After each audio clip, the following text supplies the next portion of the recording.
નમસ્કાર, સ્વાગત છે આપનું સમન્વય સમાચારમાં। પાંજરાપોળ નજીક આવેલા જિનાલયના સાલગીરાની જૈન સમાજ દ્વારા ભવ્યાતિભવ્ય ઉજવણી કરવામાં આવી।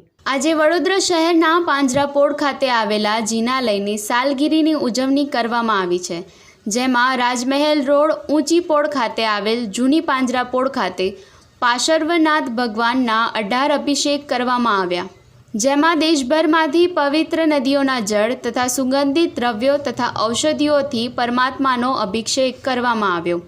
ત્યારબાદ આજે વિજય મુહૂર્તમાં વિધિકાર શિરીષભાઈ દ્વારા વિધિ વિધાનથી પૂજન બનાવવામાં આવ્યું। જૈન અગ્રણી દીપક શાહે જણાવ્યું હતું કે જૈન શાસ્ત્ર મુજબ જિનાલયની ધજા ચડાવવાનું બહુ મોટું ફળ શાસ્ત્રકાર ભગવંતોએ બતાવ્યું છે। આજે ચૈત્રવદી નોમને સાલગીરા પ્રભુની સાલગીરા હોવાથી આ દેરાસરની સાલગીરા હોવાથી અહીંયા 17 ભેદી પૂજા ભણાવી અને 16મી ધજા આજ રોજ ચડાવી અને આ પ્રસંગને સૌને ઉજવ્યો છે। પાંજરાપોળ જૈન દેરાસર મધ્યે સૌ પધારી ને આનો લાભ આપેલ છે।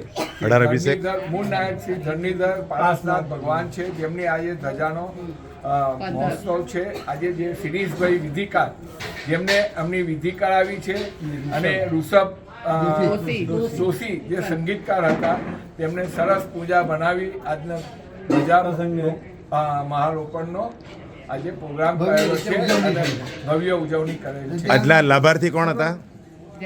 લાભાર્થી સમસ્ત આ દેરાસરના ધજા ચડાવવાવાળા બધા જ પરિવાર હતા। ત્યારબાદ થવાની સાધર્મિક ભક્તિનો લાભ છે।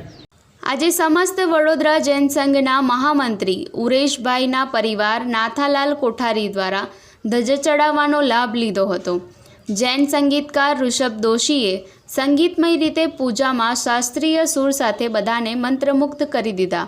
આજના કાર્યક્રમમાં યુનિવર્સિટીના પૂર્વ સેનેટ અને સિન્ડિકેટ સભ્ય દીપક શાહ, પરેશભાઈ, ભૂપેન્દ્ર કોઠારી, રૂપેશભાઈ શાહ સહિતના અગ્રણીઓ મોટી સંખ્યામાં જોડાયા હતા। ત્યારબાદ લાભાર્થી પરિવાર દ્વારા સંઘ સ્વામી વાત્સલ્યનો કાર્યક્રમ યોજાયો।